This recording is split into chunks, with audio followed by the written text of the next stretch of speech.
Serhii Prokopenko is there. He's the managing editor at Gwara Media. Serhii, thanks so much for your time. What's happening right now in the city?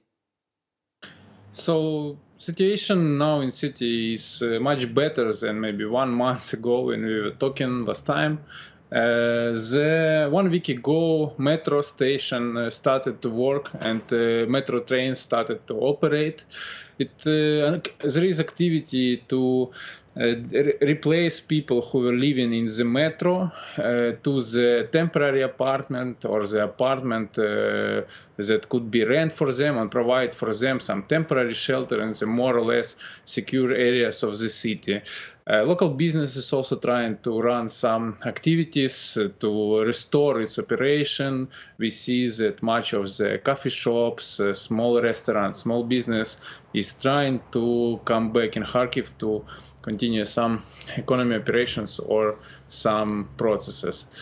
Regarding shelling, there is not so much shelling as before. So I could say that it was 3 weeks of pauses over the shelling in the Kharkiv, in the city center, but just, it's a big pause in shelling because all the fighting moved to the northern and eastern part of the city, but just this Friday or Saturday, it was just random shelling of Russian army over the civilian square in the city, and 5 months baby died, and its father and mom got into the hospital injured very much. So at that day, just several days ago, in this huge pause, 7 people died at least, and nearby 15 was injured. So just random shelling of Russian forces over the big city Kharkiv that rarely, but still sometimes happen.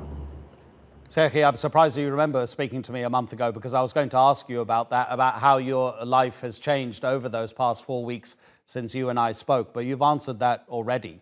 In terms of the fear of the residents of Kharkiv and the possibility of another ground assault, is it stopping people from coming back to their homes, if their homes are even standing?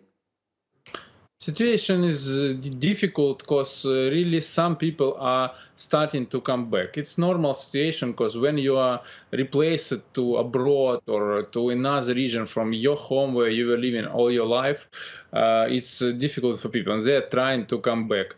I see that a lot of friends and relatives are coming back, and in the same time half of the people whom I know, they are still far away and they do not come to city. So I would say that half of people are thinking about to come back, and maybe half of, it's just rough estimation, and half of people are thinking to continue to be far away because they wait for something bad, and as I see, it sometimes happens.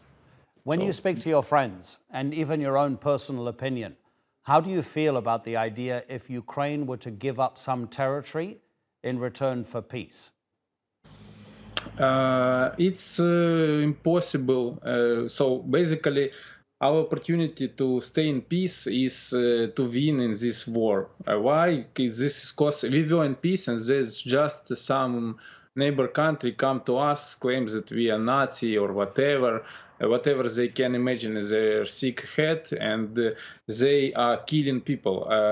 I see on the free villages nearby in Kharkiv huge amount of war crimes, as I could estimate. So there is raped women, there is killed people, there is stolen men who were working in some power structures before war, and these horrible pictures we see as soon as we can access to the liberated territory. So the message that we should ask about peace. It's like we are in peace, but we are attacked by somebody. We're not attacked by anybody. So as I see from motivations of soldiers who are nearby me buying coffee or eating shawarma or whatever, they are not kind of disappointed. They are not kind of losing their morale. Everybody understands that they are on their job and they will fight on. This is what I see, and this is kind of the case what is going on here, because people hope to protect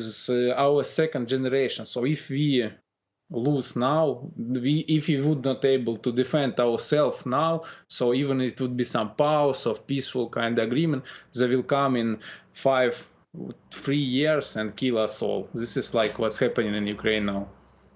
Serhii, thank you so much indeed for taking the time to speak to us at this obviously very difficult moment, and stay safe.